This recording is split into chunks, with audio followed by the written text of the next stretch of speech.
From Simon & Schuster Audio, Douglas Adams' Starship Titanic by Terry Jones and Douglas Adams.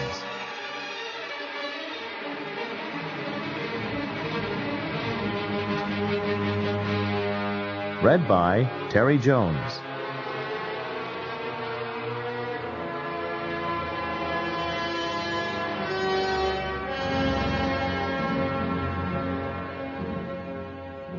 "Where is Leovinus?" demanded the Gat of Blerontis, chief quantity surveyor of the entire northeastern gas district of the planet of Blerontin. "No, I do not want another bloody fish paste sandwich." He did not exactly use the word bloody, because it did not exist in the Blerontin language. The word he used could be more literally translated as similar in size to the left earlobe, but the meaning was much closer to bloody. Nor did he actually use the phrase fish paste, since fish do not exist on Blerontin in the form in which we would understand them to be fish. But when one is translating from a language used by a civilization of which we know nothing, located as far away as the center of the galaxy, one has to be approximate. Similarly, the Gat of Blerontis was not exactly a quantity surveyor, and certainly the term Northeastern Gas District gives no idea at all about the magnificence and grandeur of his position. Look, perhaps I'd better start again. "Where is Leovinus?" demanded the Gat of Blerontis, "the most important and significant statesman on the entire planet of Blerontin. The launch cannot proceed without him." Several minor officials were dispatched to search for the great man. Meanwhile, the vast crowd simmered with mounting impatience in front of the Grand Assembly Dock, where the new starship stood, veiled in its attractive pink silk sheeting. Not one member of the crowd had glimpsed even so much as a nut or a bolt of the ship, but already its fame had swept the galaxy from spiral arm to spiral arm. Back on the launch podium, the great Leovinus had still not been sighted. A minor official was explaining yet again to the Gat of Blerontis why the fish paste sandwiches were essential. "Normally, your stupendous and most lofty magnificence, you would be quite right in supposing that the mere launch of a starship would not be marked by such distinguished observances. But, as you are aware, this starship is different. This starship is the greatest, most gorgeous, most technologically advanced starship ever built. This is the ultimate starship, the greatest cybernautic achievement of this or any other age, and it is utterly indestructible. The Intergalactic Council, therefore, thought it suitable to declare it a fish paste sandwich event." The Blerontins insist on serving so-called fish paste sandwiches during festivals and important book launches, despite the fact that all Blerontins find them disgusting. It is a tradition that dates back to a time when Blerontin was an impoverished planet living on the edge of starvation. Having run out of every other kind of food, the Blerontin team were reluctantly forced to offer up fish paste sandwiches as their entry for the Centennial Intergalactic Canapés Championship. For some unaccountable reason, the fish paste appealed to the jaded palates of the judges, clinched the championship for Blerontin, and paved the way for Blerontinian domination of the entire galactic centre for eons to come. The Gat's heart sank. His last line of defence shrivelled before his eyes, and he knew he was condemned to eat at least one fish paste canopy before the launch was over. The taste, he knew, would endure for months, and a Blerontin month was equivalent to several lifetimes if you happened to come from Earth, which, of course, nobody there did.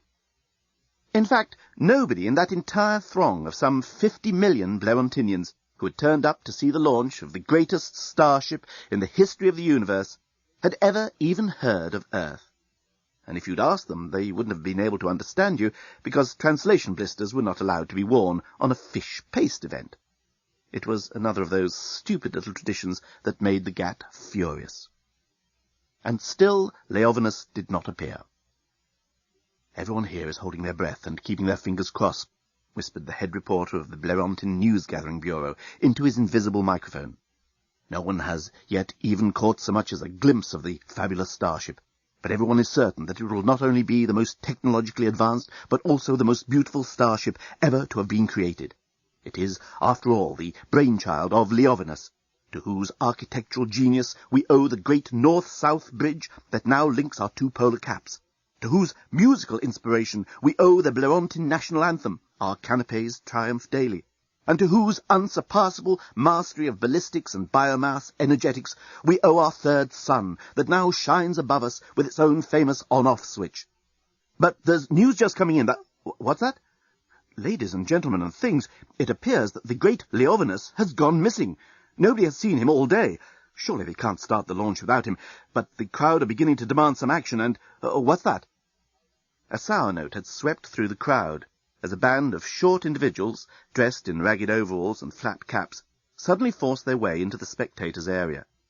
They were shouting in a language no one could understand, because of the ban on translator blisters, and they were brandishing indecipherable placards. "It looks as if the Yassigan delegation has managed to gain entry." An edge of alarm had entered the head reporter's voice.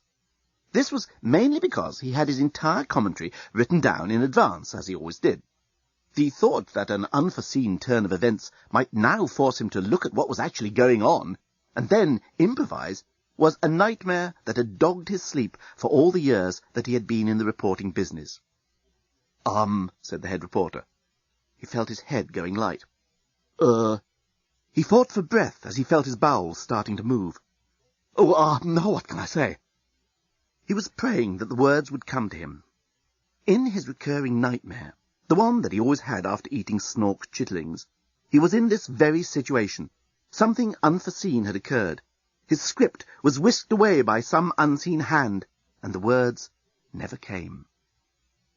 It has to be explained, in defence of the head reporter, that unforeseen events seldom occurred during public events on Blerontin, owing to the fact that the authorities exerted a pretty tight control over these things. "It's coming just out, who?" exclaimed the head reporter.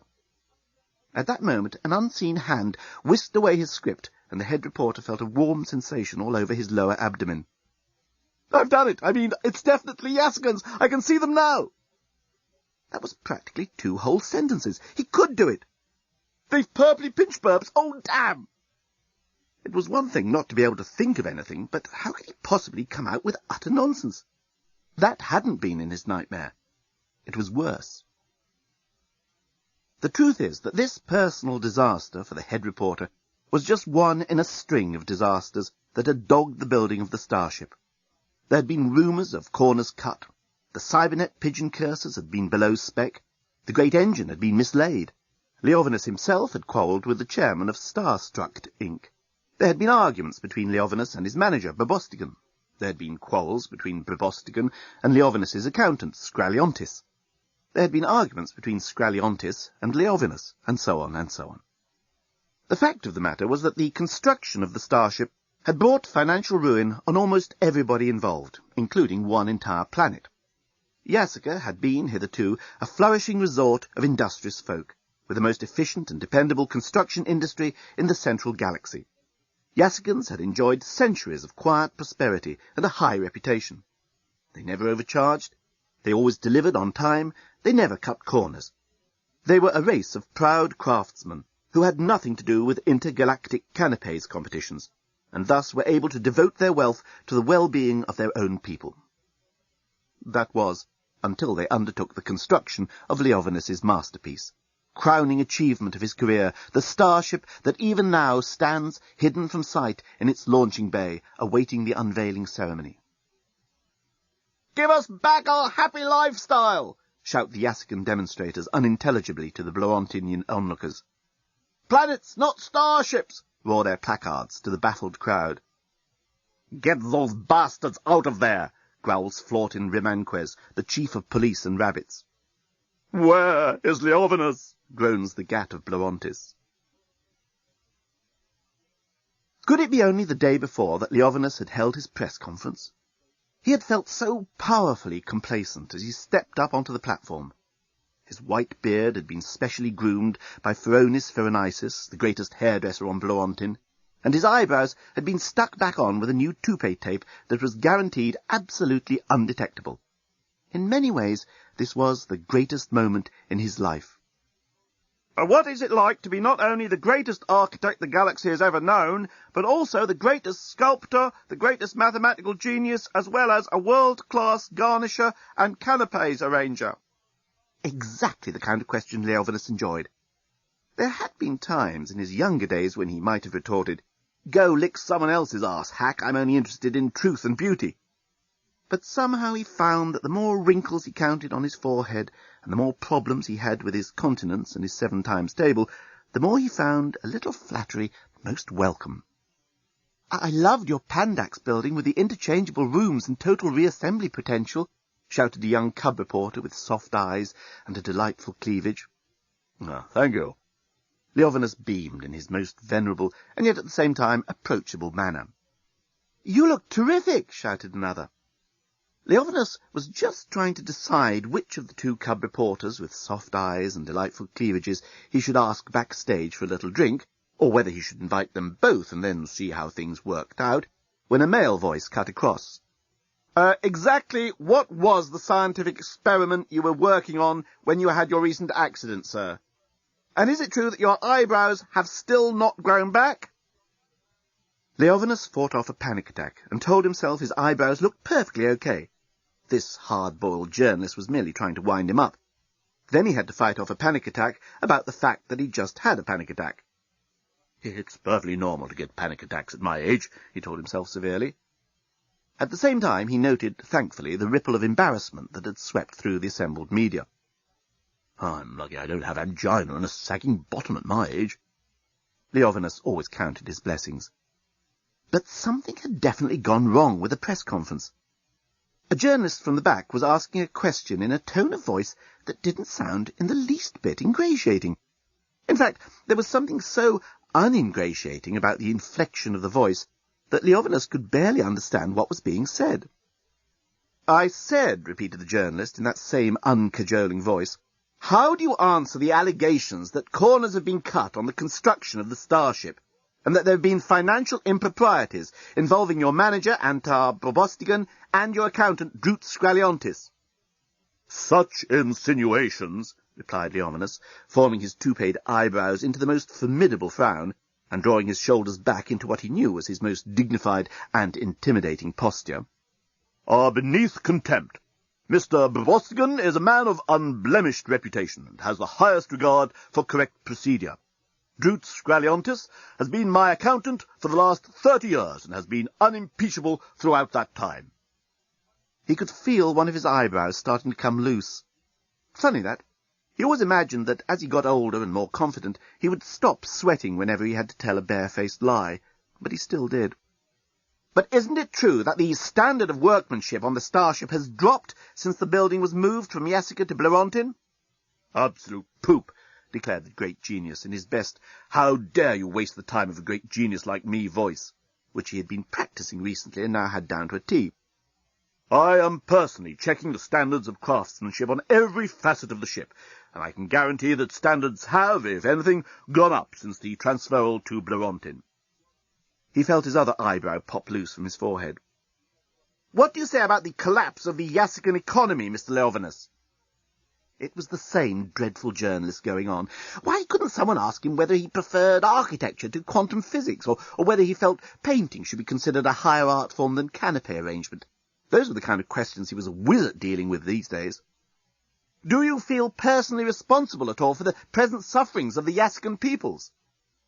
Leovinus went for the last goalkeeper at the net defence. I should explain that Blerontin football is played with anything up to 6 balls, and consequently a large number of goalkeepers is sometimes allowed. "I am an artist, Mr. Journalist," he said, with that voice of his that made grown men cringe behind their stomachs, and young cub reporters with delightful cleavages feel deliciously damp all over. "Of course, I deeply regret the terrible destruction of an entire culture that their economic mismanagement has brought upon themselves, and I hereby offer my heartfelt condolences to the people of Yasica. I am deeply concerned that it should have been the construction of my vision that should have been the catalyst of their monetary downfall. But I am an artist. My responsibility is to my art, and I would be betraying the sacred trust of my genius were I to compromise my vision for the sake of fiscal expediency." "Ooh," breathed one of the cub reporters, and shifted onto her other buttock. But Leovinus scarcely noticed her. He was too preoccupied by the feeling that the entire press conference had spiraled out of control. Indeed, it now seemed to be plunging towards some catastrophic conclusion that he must at all costs avoid, even if it meant foregoing a delightful drink with the delightful cub reporters, who were even now gazing at him with increasingly delightful eyes and increasingly delightful cleavages. In any case, he knew how any such assignation would end. He would soon find their smiles begin to grate, their soft gazes would become tiresome, probing arc-lights of banality, and he would flee from the two young reporters in despair and disappointment. That was what always happened. For deep down inside him, Leovinus knew that no one was good enough for him. Why go through it all again? Leovinus rose unsteadily to his feet. "Thank you," he said. And then he was gone. The greatest genius of his age, gone, without even so much as a nod in the cub reporter's direction. It was hardly to be believed. Despite his age, brilliance, and genius, Leovinus was not always a sensible individual. He had passions that would rise up the inside of his being and take over his magnificent brain like cholera takes over a city. And not all these passions revolved around cub reporters. At the present, his one overriding passion was the Starship, that magnificent creation, that crowning glory of his life's work. Ever since his recent accident, Leovinus had been reluctant to go abroad, partly because his joints had stiffened up somewhat, and partly because he didn't want to be seen without his eyebrows. Leovinus was not without personal vanity. He had therefore got into the habit of supervising the construction of his starship by virtual reality and telepresence, both brought to such a pitch of perfection by Bloentinian scientists that it was sometimes hard to remember which was the real thing, particularly if you were getting on a bit and your mind was on cleavages. For that is what Leovinus's mind had been preoccupied with for many months now, but not the cleavages of the young cub reporters.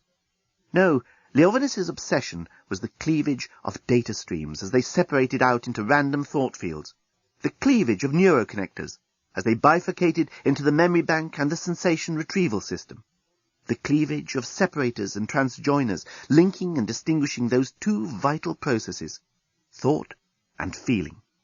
His obsession was the heart of his starship. He called her Titania. Titania was the heart, the mind, the spirit, the soul of the ship. A massive cyber-intelligence system was required to run the ship, of course. But, as we now know, intelligence devoid of emotion is non-functional. However smart a robot or computer may be, it can only do exactly what you tell it to do and then stop. To keep thinking, it has to want to. It has to be motivated. You can't think if you can't feel. So the ship's intelligence had to be imbued with emotions, with personality. And its name was Titania.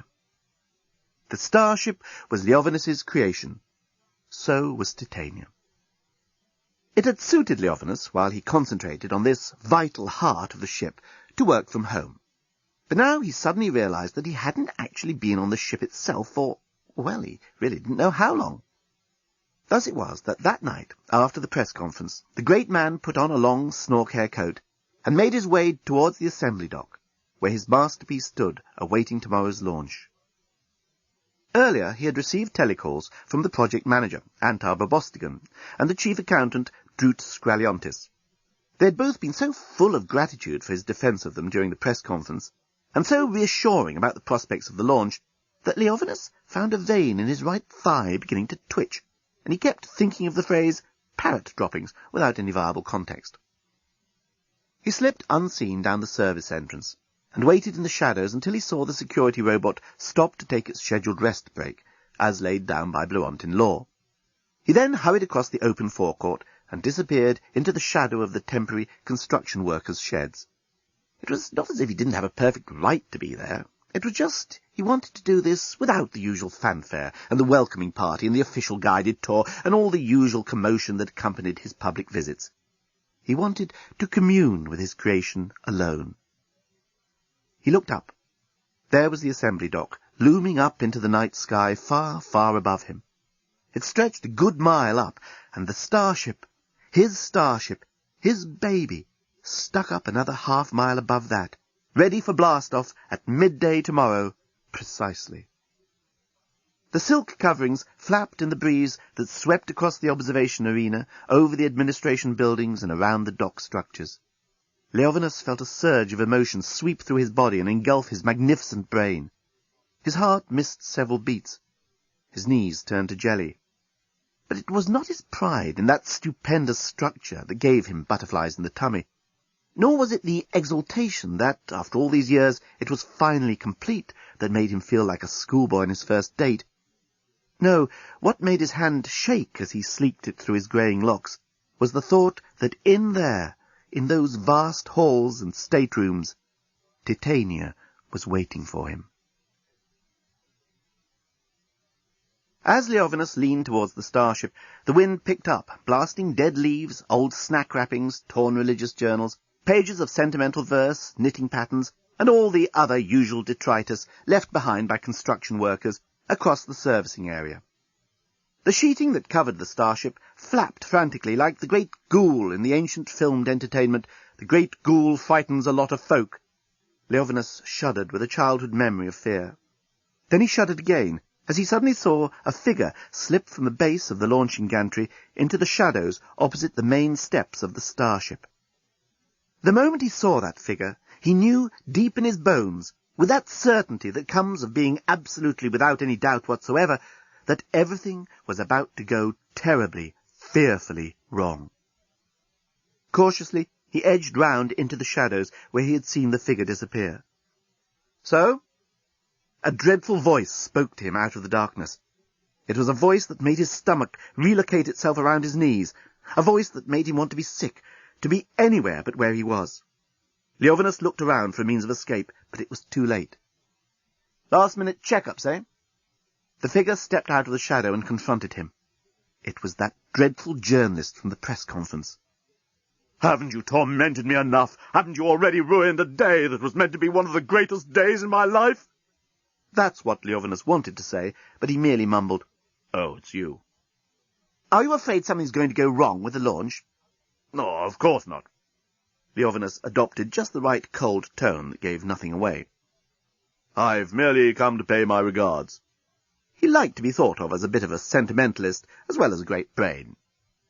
"But come on, you must be a bit worried. Everyone knows that the workmanship here on Blorontin has not been a patch on the Yassicans. In fact, you know, and I know, Blorontin craftsmanship is nowhere near good enough to finish a ship of this sophistication." "Just because the Blorontin government chooses to employ the Amalgamated Unmarried Teenage Mothers Construction Units, there is no reason to think that the work is in any way slipshod," retorted old Leovinus. "I have every confidence in their work." "I don't believe you," replied the journalist. "Very well, I'll show you."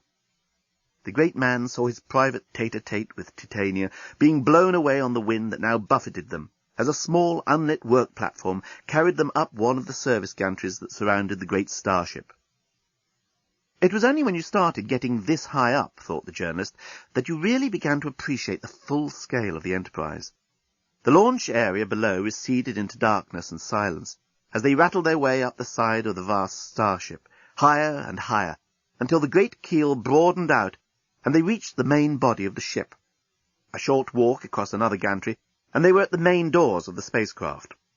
An entry coder read Leovinus's fingerprint, and cross-checked it with a blood sample, recent hair loss estimate, and a favourite recreational activity. The doors slid open, and the two entered. The journalist had, of course, often been in starships, but he had never been in a starship like this. It was magnificent, astonishing. It was built with luxury star travel in mind. It was built to last. It was built to impress. What's more, it was still being built. Two workmen were slipping into the service elevator as Leovinus and the journalist entered the embarkation lobby. "Oh, just some last-minute adjustments," one of them mumbled to Leovinus, and they were gone. Said Leovinus, in a way that the journalist freely translated as, "I wonder what those two could have been up to. They surely can't still be making adjustments this near to launch, and why didn't I know about them? I'd better check everything." It was, you understand, a very free translation. donkey databases!" exclaimed the greatest living genius in the galaxy. "Look at that!" The journalist looked. He saw a smartly dressed robot wearing headphones and standing on the polished marble floor of one of the most elegant rooms he had ever been in. The design was typical late Leovinus, and yet it was imbued with a spirit that was new. It had a lightness that some critics had thought lacking in much of his earlier work, and the colours were vibrant and yet warm and welcoming. Perhaps Leovinus had at last got in touch with the feminine side of his nature, or perhaps the gentler, more approachable feel of the starship's interior owed something to the many little finishing touches introduced by Titania. The journalist was at a loss to see why the great man was so angry, but Leovinus was already striding across to the far wall.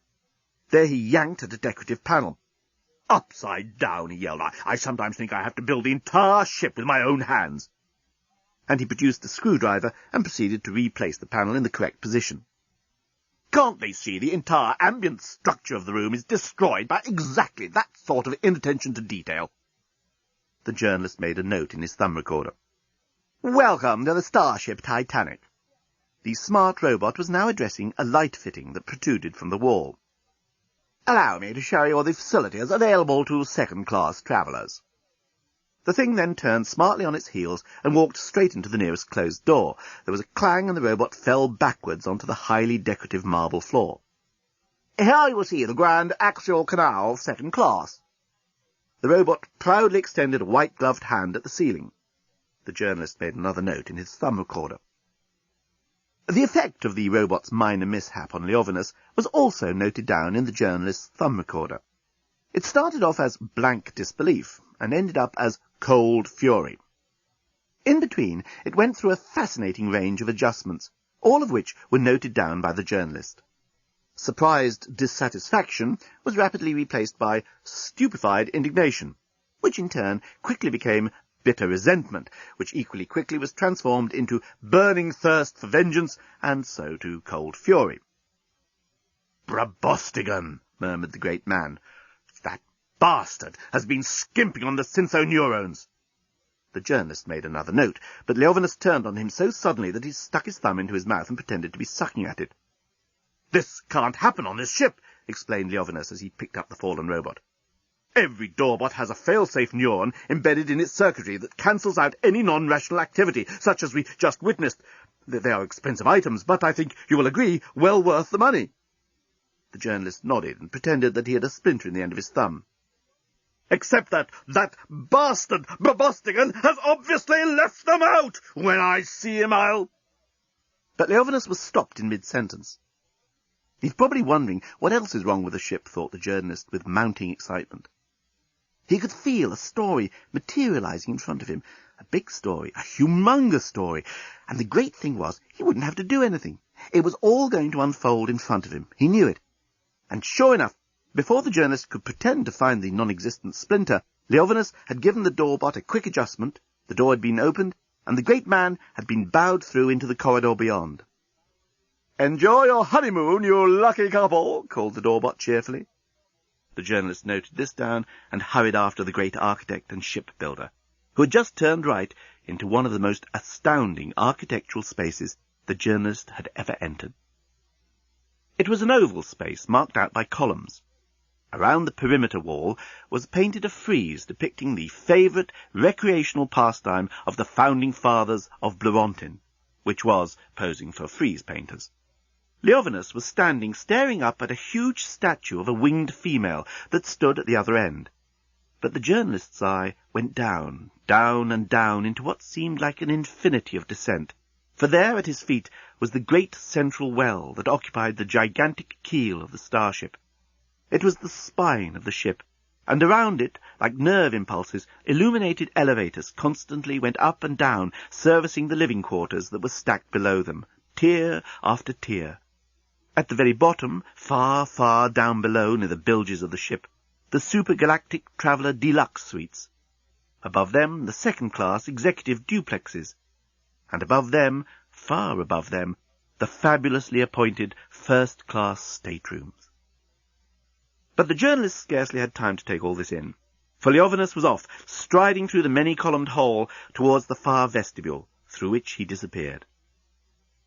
By the time the journalist had caught up with him, Leovinus was standing on the jetty of an even more extraordinary and beautiful feature of the Starship Titanic, the Grand Axial Canal, second class. From the central well of the Starship ran two great canals, one to the fore and one to the aft. These partly had the effect of cooling the engines, but they were also elegant recreational facilities.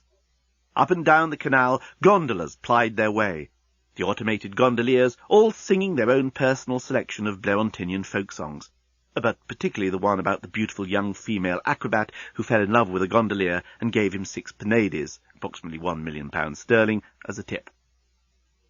Leovinus was doing his from blank disbelief to cold fury routine again.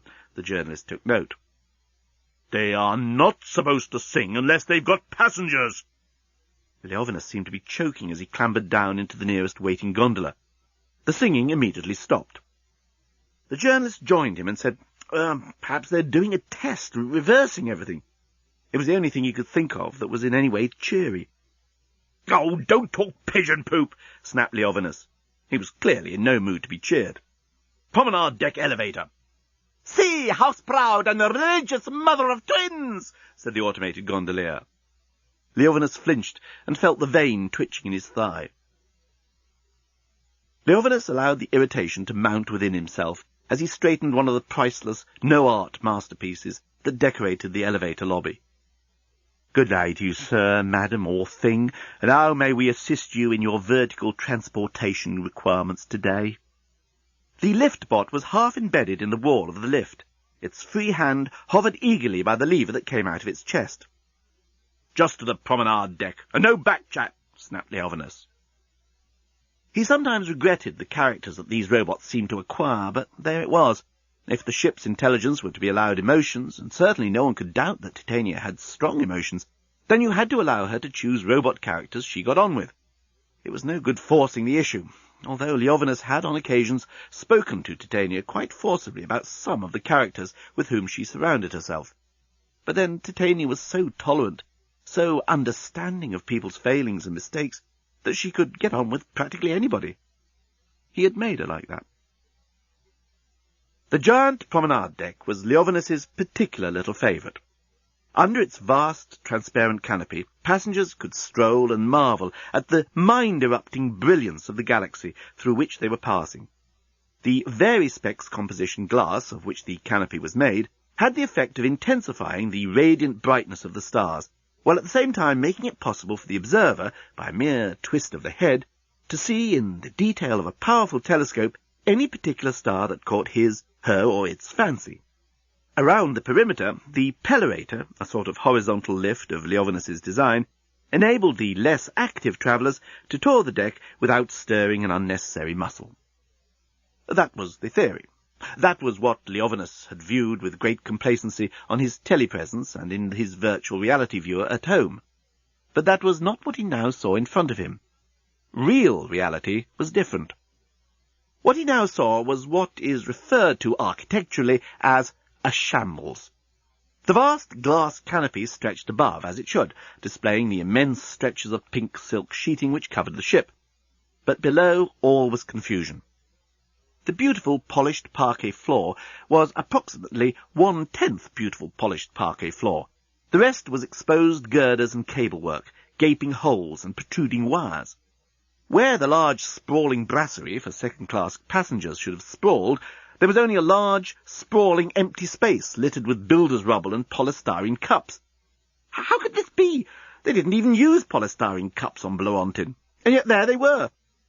There was no disguising the ghastly, unthinkable fact that the promenade deck was not finished, nor likely to be before the launch tomorrow morning. The journalist turned to see that Leovinus had fallen to his knees. He suddenly looked like the old man that he was. The swagger and gallantry that usually marked his public appearances seemed to have been sucked out of him, leaving him like a crumpled, empty bag. "It can't be true," he was mumbling into his beard. "Even Probosticon, even Scraliontis couldn't lie so. I mean, only this morning they told me it was all." "Good morning, sir. Would you like your nasal hair cut?" A doorbot had suddenly activated itself and was apparently trying to usher them into a cement mixer. Leovinus cracked at last. "Bastards!" he screamed at the flapping silk sheets beyond the canopy. "Bastards!" he yelled at the unfinished works. Suddenly a movement behind one of the pillars caught his eye. Taking the journalist totally by surprise, Leovinus seemed to regain all his vitality in an instant, and had sprinted across the parquet flooring and pounced behind the pillar. A solitary worker in drab overalls was crouching down, trying to lose himself in a crevice of the unfinished floor. "What the devil are you doing here?" screamed Leovinus. The worker stood up shiftily and pretended to be adjusting a loose end of wire. "Just making good," he said. "Making good?" yelled Leovinus. "You call this good?" He threw his arm out towards the vast, unfinished reaches of the promenade deck. "We launch the ship tomorrow, and there's months more work to do here." "Yeah, it's been a bit slow." The worker was edging towards the sleek stainless steel lift that offered him his only means of escape from this elderly lunatic. "What were you doing just now?" demanded the elderly lunatic. "Me? Just now?" replied the worker. "Yes, I saw you doing something." "Me? No, I wouldn't do nothing. I only came to collect my parrot." The words fell out of his mouth and seemed to freeze in the air, and then, like lumps of solid ice, they hit Leovinus, one after the other, and he reeled from their impact. "Parrot?" he said. "Parrot? What parrot?" It's just a parrot, a couple of wings, that sort, "What is a parrot doing on board my beautiful ship?" demanded the outraged genius. "Why have I never seen this parrot? Why didn't this blasted parrot ask my permission to come on board?" "Oh, there's the lift," said the worker. And the next moment he was in it, with the journalist hard on his heels. The door closed, and they were both dropping to the lower floors. "A parrot on my starship? What the hell has been going on?" Suddenly the great, the magnificent, the envied Leovinus was hunched up in a corner, weeping over a statue of a winged female. "Titania," he was sobbing. "Titania, what has happened? What shall we do?" Titania. The genius of Leovinus was nowhere so evident as in this, his last and best-loved creation. Titania was the brains of the ship, and her statue appeared everywhere on board, serving as the eyes and ears and communicating essence of the ship's intelligence. But, as was mentioned before, the ship's intelligence had to be imbued with emotional life as well. And this is where Leovinus had excelled himself. Titania was not only the brains, but also the heart of the ship. Titania's emotional intelligence had to be carefully crafted to match her task. To run a gigantic ship of such bewildering complexity, to manage its crew, and to look after an enormous complement of passengers of different races, species, mentalities, and bodily functions, and to make them all feel happy, safe, and cared for, required that Titania be hugely intelligent, kind, wise, caring, serene, warm. And she was all these things. Like her image, all those giant brooding angels in every room on every deck, Titania's spirit should also have been imbuing the entire ship. Quite clearly it wasn't.